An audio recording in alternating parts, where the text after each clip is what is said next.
Hello, everyone, and welcome to LPL Market Signals. Jeff Bookbinder here with Adam Turnquist. Adam, it was a crazy week last week, a lot going on, and maybe at the top of the list was your flight experience back from the West Coast. It was a rough one going through the airport at 21 hours in the airport on Thursday and Friday. So I came into the weekend really not knowing what day it was. Got a little bit of rest. So happy to be back at it here today with you. Wonderful. Well, sorry about those travel disruptions, but glad you made it home safely. Yeah, I know you were following the markets closely, even those last couple days when you were out. This was the most action-packed week of news and key events that I can ever remember. So, of course, we had to write our weekly commentary this week on that. You can find that on LPL.com. Of course, most of the losses last week came on Friday with the jobs report. The stocks actually held up pretty well leading up to Friday. But in the end, we were down a little over 2% on the S&P 500. The commentary we wrote over the weekend was about 7 takeaways from last week's events. I mean, these are not just your typical events, right? These are some really impactful things that we'll talk about and try to pull out some key takeaways for you. Next, of course, Adam, as you always do, chart watch. And you've been saying that this might be a convenient time for a pullback. So we'll see. It's not really a pullback yet. It's August 4th, Monday afternoon, 2025, as we're recording this, and we're rebounding and getting back a lot of what we lost on Friday here intraday. And then week ahead, I'm just going to say I'm going to catch my breath because that was a breathtaking list of things going on last week. So most of last week's losses came Friday, and that was the jobs report. Much weaker than expected. It actually cost the head of the BLS a job, it appears. Um, so the 5 day, I put the 1 day and the 5 day on here so you could see the how much came Friday. The 2.3% for the week is not dramatic, but it's certainly more volatility than we've been used to, Adam. I know you're going to talk a little bit about the volatility seasonality here later. What do you think, other than the jobs report, what do you think was responsible for the majority of these declines last week? I think it's just going into Friday, market overbought, throw stretched valuations in there when you look at the multiple on the S&P 500. Everyone knows we're entering a weak seasonal period. I think we just get a little jittery around these times. It's a pretty good recipe for a pullback, and we certainly started to see that unravel a little bit on Friday. Of course, a pullback is at least 5%. We're not there yet, but that combination led to that pretty weak Friday report. It was very broad-based selling pressure when we look at the market. I think declining shares outpacing advancers by about 2.5 to 1 on the week. The S&P equal weight index underperforming by a wide margin as well. So it wasn't just a few names. It was pretty broad-based selling.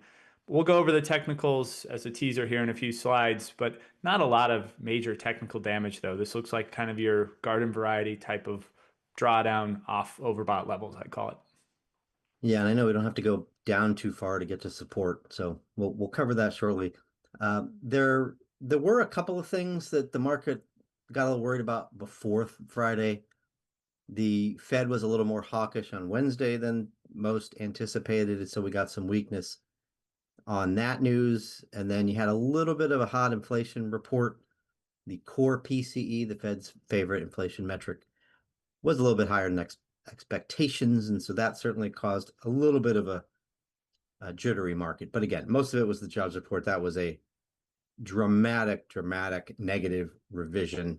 258,000 jobs came out of the prior months, and the jobs report for July missed expectations by about 30,000 jobs. Not great composition either.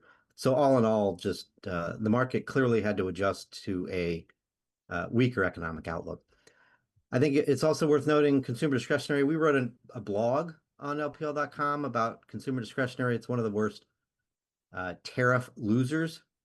And sure enough, on August 1, the deadline passed for negotiations. with the Trump administration on tariff rates. And what did we get? We got a little bit worse news than we thought. Certainly some really big numbers. Brazil still got some goods that are 50%. You've got Switzerland at 39. Certainly India's not pleased. There are a number of countries that weren't pleased. So you ended up with, a couple points more than maybe people were hoping for on the tariff rate. And that certainly contributed to some of this weakness over the last 5 trading days. So turning to the bond market, I mean, this was one of the biggest bond market rallies we've ever seen. So, Adam, I think the 2-year yield was down 27 basis points on Friday, just on the jobs report alone, which is unbelievable. And took the 10-year yield. I mean, it wasn't that long ago we were talking about, 4.5 as a key level or 4.7 as a key level on the 10-year yield, and we're down at like 4.2 now, dramatically lower. Breaking down back below the 200-day moving average, very sloppy type of tape for the fixed income market. But I had to do a double take when I looked at my phone traveling on Friday when I saw 2-year yields with the 360 something down that much. That was really unreal. Obviously, the market repricing, rate cut expectations, moving the needle to the likelihood of a September cut on the news. And then we had a Fed governor announce the resignation as well. That really, I think, exacerbated some of that repricing and a potentially more dovish Fed. The other big one last week that was probably it got made some headlines, but it was pretty hard to make the news. And all of the stuff going on last week was just copper. The assumption was that the White House is going to implement a 50% tariff on all copper imports. Well, they exempted the refined copper segment, and that's the most traded, most imported area of copper. So prices had a record drop last week, down over 20%. Just broke out to new highs. So a major whipsaw in the copper market. Hasn't really done a whole lot in terms of bouncing yet. So there's some pretty big dislocations there between, well, expectations and reality, and then inventory levels between US copper and then the London Metal Exchange copper. Last but not least, the dollar. A little bit of a relief rally in the dollar index, something we've been watching for. It's right near this secular uptrend, very oversold, sentiment at contrarian levels, positioning at contrarian levels. And we did get a little bit of a bounce last week, holding that uptrend, but that did not translate into weaker gold prices, which rallied on Friday. Watching the yellow metal just kind of range bound right now. Central bank buying's a big catalyst there. Obviously, the uncertainty with tariffs and maybe a weaker economy, more rate cut expectations helping gold. But 34.50 is the upper end of that range that we're really watching for technically to resume that uptrend that gold's been in for the last couple of years. Yeah, certainly the weakness in the dollar last week, all else equal, helped the metals complex. But it's going to be tough for the dollar to break down below those recent support levels. It could happen. We'll keep watching, but those have held really strong on the DXY, kind of in that 97 range that you've been highlighting, Adam. So thanks for that. Let's keep going and get into our 7 takeaways. So we're going to talk more about the Fed here, certainly, and a number of other economic data points and earnings takeaways from last week. There's just so much to digest here. It's really amazing. So we're going to start with the Fed. I updated this chart from what we published last week because of the Friday move. And so you see here the post FOMC, the odds of a September cut went down pretty meaningfully, right? About, I think, 17 percentage points down because Powell's a little hawkish, right? 2 days later, Friday, get the jobs report, boom, right back up again. Now pricing in 2.4 cuts. So we went from 1.4 cuts to 2.4 cuts, added a full cut priced in for 2025 between the FOMC meeting and the week jobs report. This has been a very volatile stream. So Adam, what are your takeaways here from what we've seen from the Fed? Do you think they're probably in the right place now? Are the markets in the right place?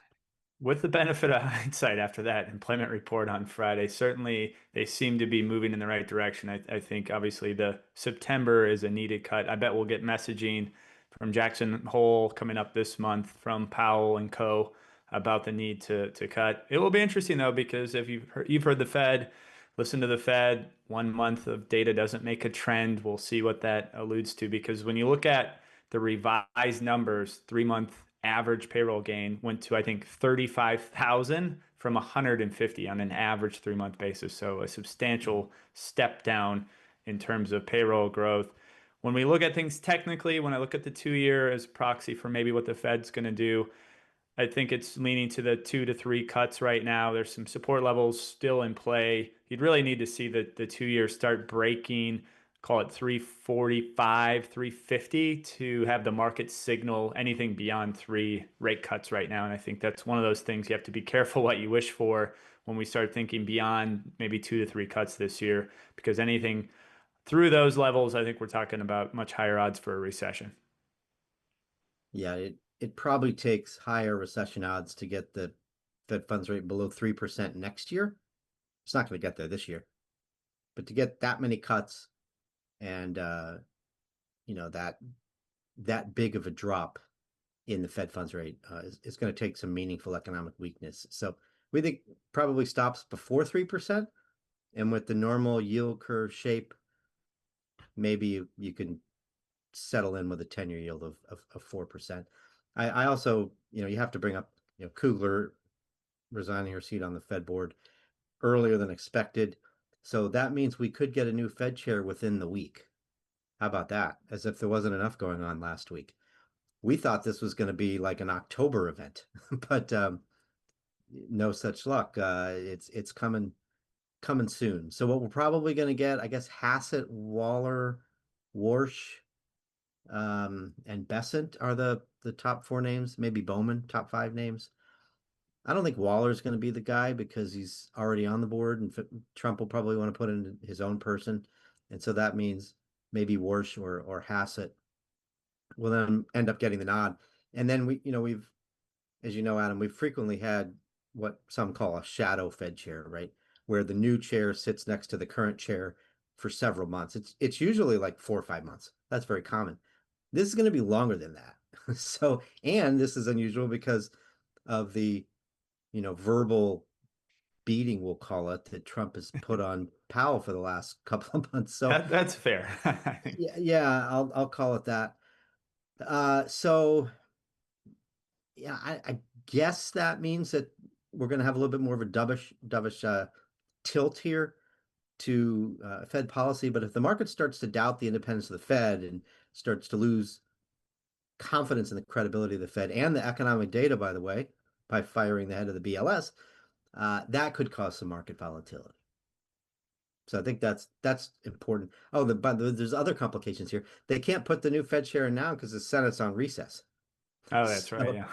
and then Tillis is retiring. He's not running for reelection in North Carolina. And he's been against Trump on pretty much every vote lately. So you could have a case where Trump doesn't get his person confirmed by the Senate Banking Committee if it holds party lines.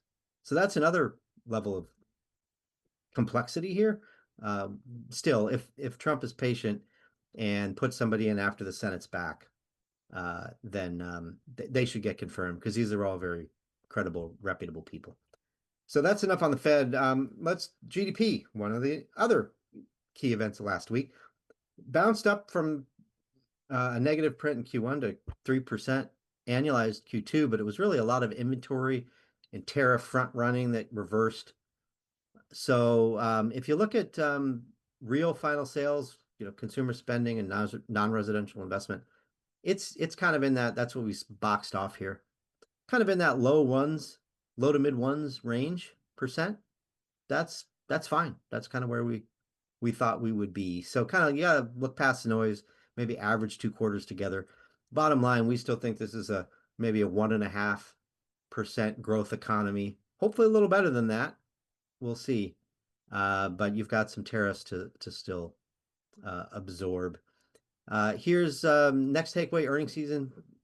So we had 150 50 plus companies report last week, and we had a lot of the Mag sevens. So this was the biggest earnings week of the season, no doubt. What's amazing here is that you've had earnings estimates for 2026 go higher. I didn't want to look at 2025 because you have upside for Q2, and then you could potentially have the second half estimates come down and it looks better than it is and all of that. Although, by the way, Q3 estimates have gone up too. So this is just really, really strong. I'll let you chime in on this, Adam, but main takeaway I think here is we thought we'd get maybe $275 to $280 in S&P 500 profits next year, certainly with an AI boost. That might be too low based on what we're seeing now. A combination of the one big beautiful bill and the AI investment, which just keeps getting ramped up. And the market is not scrutinizing that investment very much right now. It did on Amazon maybe a little bit, but certainly on the other three hyperscalers, it didn't. Our estimates are probably too low. I mean, right now consensus just went up over $300. What do you think? It's been surprising to see the numbers hold up as well. When we came into the quarter, I think estimates they were revised down to maybe 4 to 5% earnings growth. I think you had highlighted, Right. looking at double digits, we have above average beat rates, above average surprises. Where it stands out a little is just the price reaction. We're talking a very short-term time frame, 1 day type price reaction. What's the reward for putting up a good print? And it's pretty much flat, kind of 0.1%, give or take, for the S&P as of, I think, on Friday.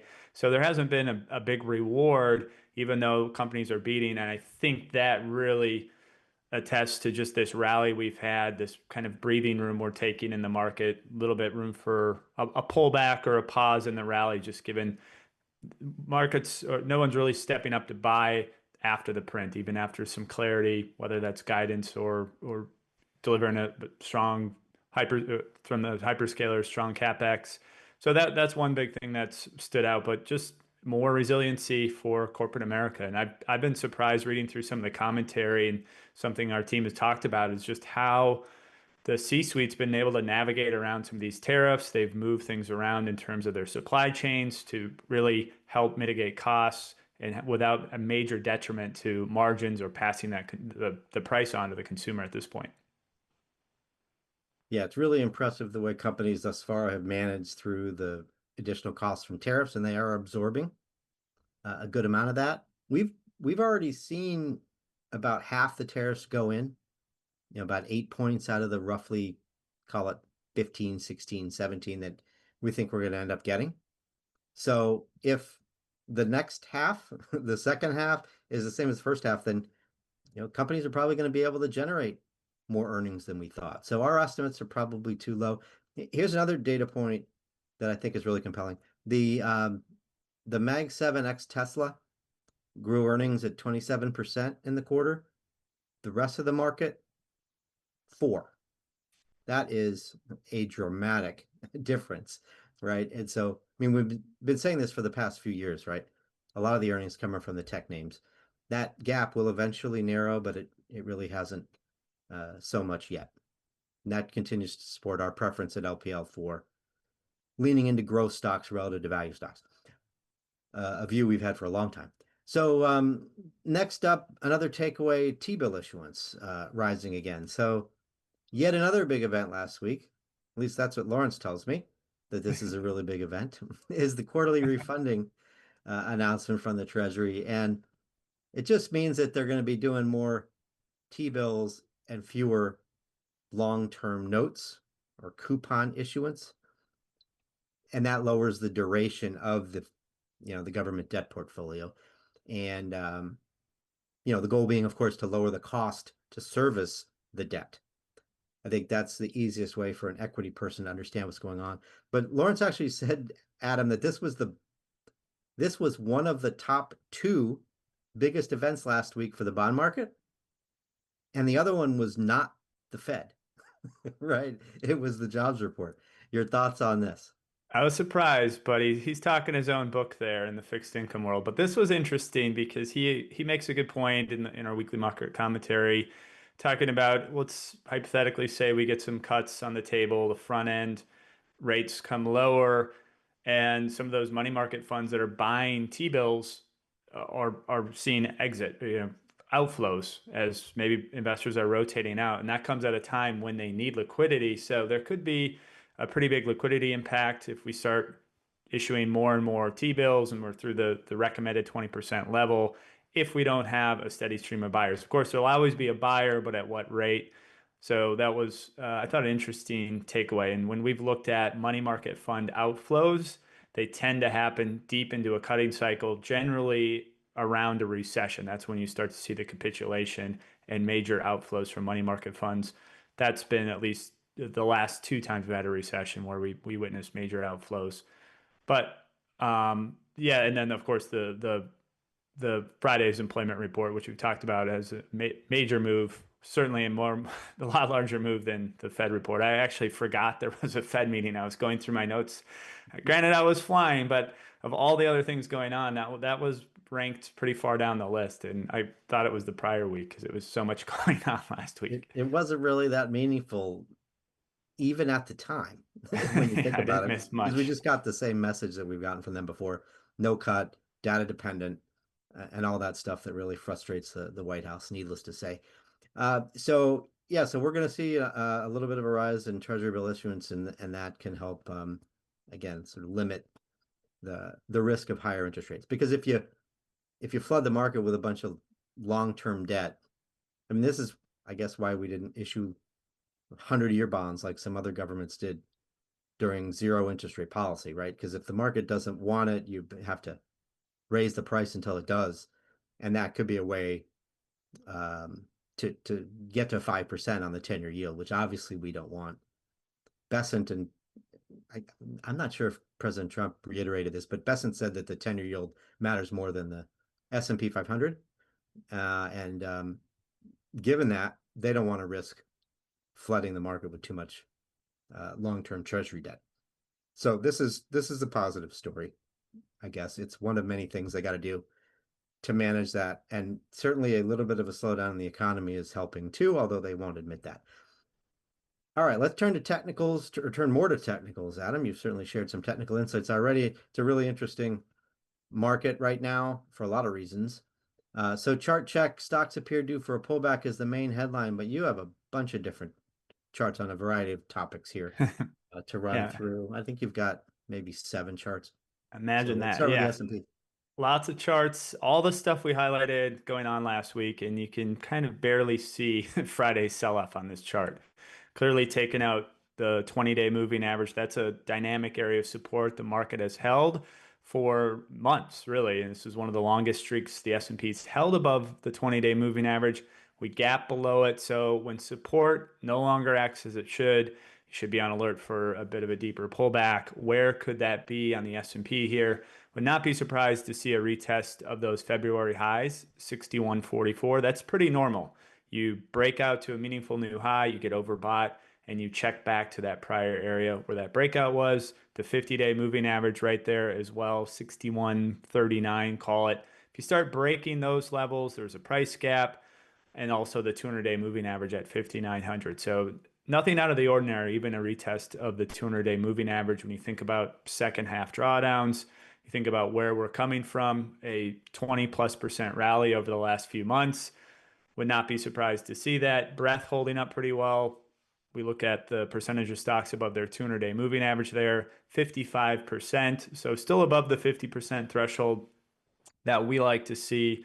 And then you can see on the bottom panel just the RSI, or relative strength index. It's a momentum indicator.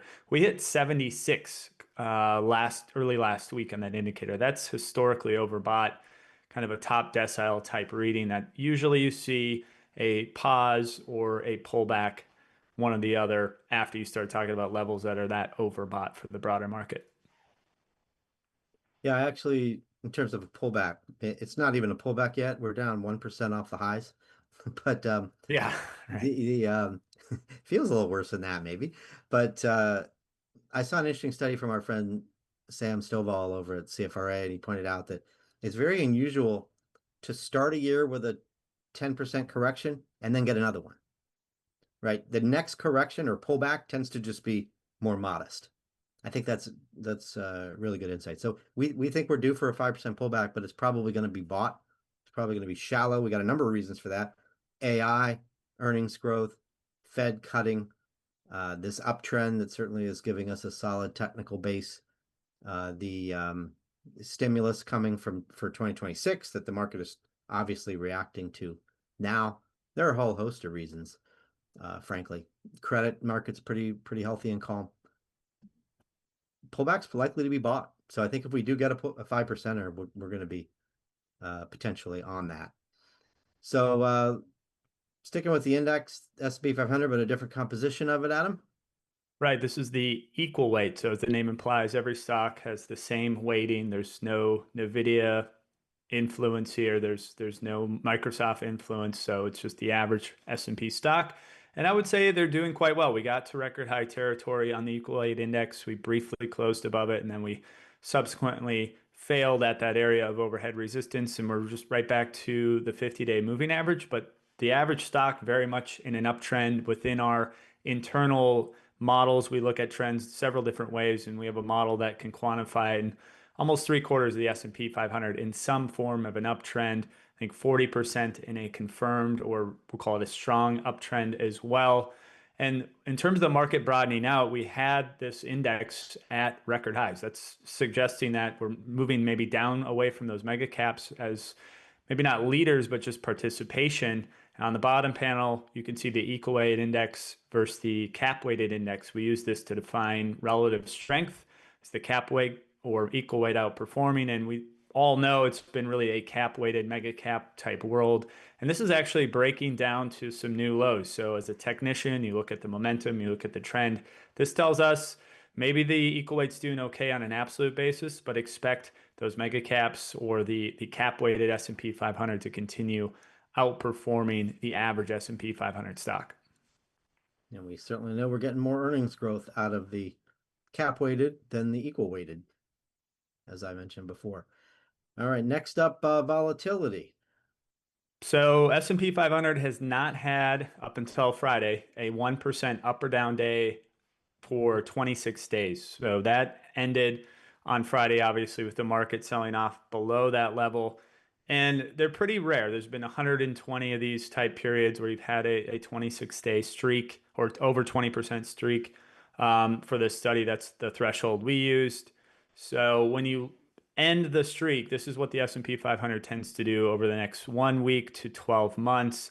And we bucketed these returns in 3 different categories. So on average, how does it perform? That's in bright blue. So pretty much call it flat over the next week, marginally higher over the next month, and then kind of 1.5%, 3%, a little over 7% gains over the next 3, 6, 12-month period. And then we also looked at when that streak ends, are you breaking it with a 1% or more gain or a 1% or more loss? And this is where I found it pretty interesting, because when you break the streak, this low volatility streak, with a 1% loss, your returns tend to be more subdued, and those are in dark blue. If you just fast forward 12 months, the average gain there up 5.8%. That compares to all the periods we observed at 7.4, or when you have a 1% rally that ends this streak, up 10.3%. So definitely a different type of forward return profile when you break it to the downside. I still think it does suggest more positive returns going forward, maybe just a little bit more subdued over the next 12 months. At least that's what history would tell us here. Never short a dull market, they say, and I guess this is consistent with that, right? Just tells you you might not do badly with or might not do great with one of these sort of low volatility streaks, but you're probably going higher. Yeah, and that's the analog from 2018, 2019. We've talked a lot about V-shaped recoveries this year because they're not the norm. Usually a bottom is a process. It takes time. V-shaped recoveries are more of the outlier throughout history. 2018, 2019 was certainly a V-shaped recovery. If you remember, that's when the Fed pivoted to more dovish stance in January in terms of monetary policy. We had a V-shaped recovery then. And it correlates very well, at least in terms of price action, with the V-shaped recovery we're seeing now. So we took the S&P 500 off the lows of December 2018, and then we looked at how the index performed, that's in bright blue, over the next 12 plus months. And then we ran it, how's this year look really since that April 8th low? And we're tracking very closely, but what's interesting is we're coming into this period where 2018, 2019 analog, we went into this consolidation phase off kind of overbought levels. We went through a 10% correction, I think, at the time. We bounced around before kind of rallying into year end and recovering. That lines up with the market now, overbought. We're going into a weak seasonal period, so maybe we'll get some type of drawdown here that's comparable. But again, it was not the end of the 2018, 2019 rally. Of course, we know how that ended in 2020, certainly an outlier type of event, but there's more room for this to go. Just expect some maybe digestion of this V-shaped recovery over the next couple months. Yeah, don't think either of us are going to forget about how that 2018-19 bull market ended. Yeah, Uh, yeah, that one's not too hard. Don't have to look that one up. no, exactly. Don't need Chat GPT for that one. So this is really interesting, these analogs, and I know you've looked back at correlations too, just plotting lines for the last 80 years and figuring out which ones look the most alike. This one looks pretty close. So it certainly is one of several reasons to think that the market will be a little more volatile over the next, call it 3-4 months than it's been over the last 3-4 months, especially when you line up with that seasonal week period that you highlighted, Adam, and that's what the next chart tells us. Right. August, not a August, great yeah. month for the S&P. Kind of flat on average. You can see 0.02 has been the average gain, we'll call it, since 1950. When the index is down, though, it tends to be down about 3.8%, at least on average, compared to just over 3% when you get a gain. 55% of August are positive. That's tied for the worst positivity rate in terms of the calendar. So it gets worse though in September. September, the worst month, down 0.7%. A lot of volatility in September, but of course the good news comes in Q4 where you get solid returns October, November, December. So not to sound too bearish, but again, it does line up with this seasonally weak period. I don't have any explanation or quantifiable way to explain why it's weak in August and September, other than that's just when we've had some pretty bad drawdowns in the market. And it's the same thing when you look at the VIX or the CBOE volatility index, which is just the market's measure of the 30-day move on the S&P or implied measure. And it's right on cue in terms of how volatility picked up. August 1st, we saw the VIX shoot higher. I think it was up 36% last week. So we're tracking the seasonal progression here. Not saying it has to repeat, but even if it rhymes, it would suggest we're in for a little bit period, a little bit stronger VIX, obviously higher volatility. This tends to peak out late September, early October, and that's of course when you start to see the gains on the S&P, at least historically, improve as well. Yeah, I mean, just traders going on vacation is part of this, but you have had some real fundamental events. I mean, 2011, the S&P downgrade of the US debt rating, that was a big one. You've had some Jackson Hole Fed scares in August, certainly. That's part of this too, but this goes back a long time. These seasonal trends have been going on for literally 100 years. Yeah, and maybe it's a self-fulfilling prophecy. I don't know. People get again jittery when you have these events coming up, weak seasonals. Maybe there's a bit of a buyer strike in the market for equities, just knowing that we're might be a better opportunity later on in the year.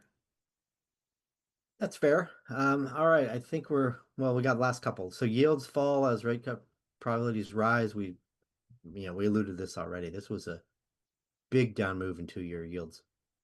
Yeah, that's the One of the biggest we've ever seen. one day price change net on the 2 year going back the last few years. You can see that's the red dotted line. The second one's a two standard deviation move, obviously, when we went through that level. But realistically, 2-year yields are in we call it a downtrend over the last year. They're below the 200-day moving average. We should not be surprised by moves to the downside here. That's what we got obviously last week, but I really do think unless we enter a world of recession probabilities north of 50%, I think this kind of, we'll call it 350 area, likely to hold at least between now and year end for 2 year yields. And I think that is a welcome sign for equity markets. I don't think we want to be undercutting that area of support because, again, that's the market telling us Fed's cutting more due to higher recession probabilities.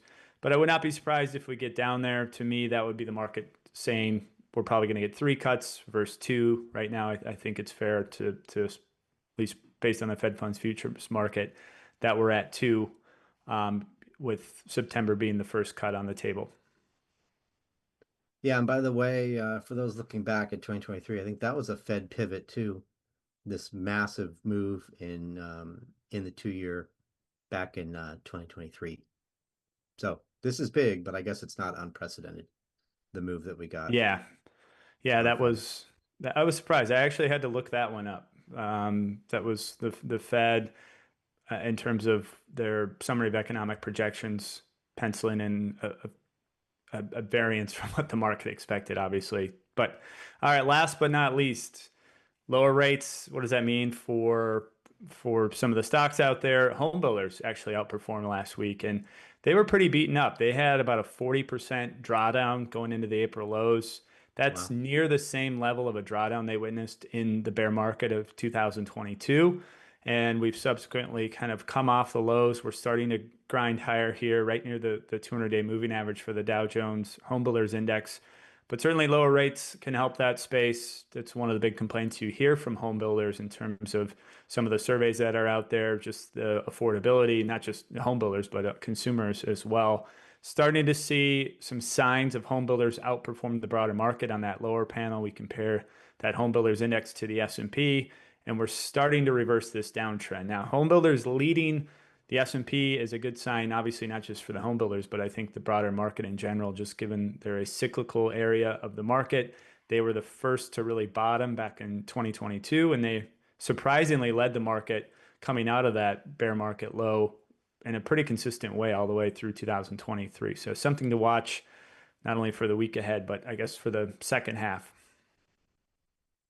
Yeah, and that 2022 bear market was about higher interest rates, which you would think would be the worst time for home builders, and yet they just experienced the same drawdown this year that they did then. That's remarkable.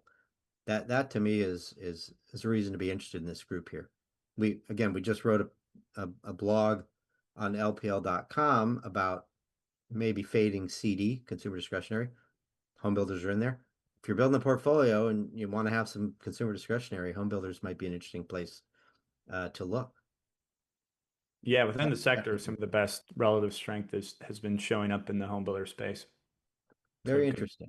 All right, well, thanks for that. A lot of great charts this week, Adam. Appreciate it. Thanks. Some investment ideas mixed in there. And then generally speaking, I'd say consistent with with our asset allocation views, continuing to look for opportunities to buy equities, but still a fully invested neutral. And then on the bond side, we like the cushion and the yield of a bond, high quality bond portfolio. So sticking with neutral and fixed income as well, at least for now. So let's go the week ahead real fast. I just want to catch my breath, Adam, so I don't want to talk any on this slide.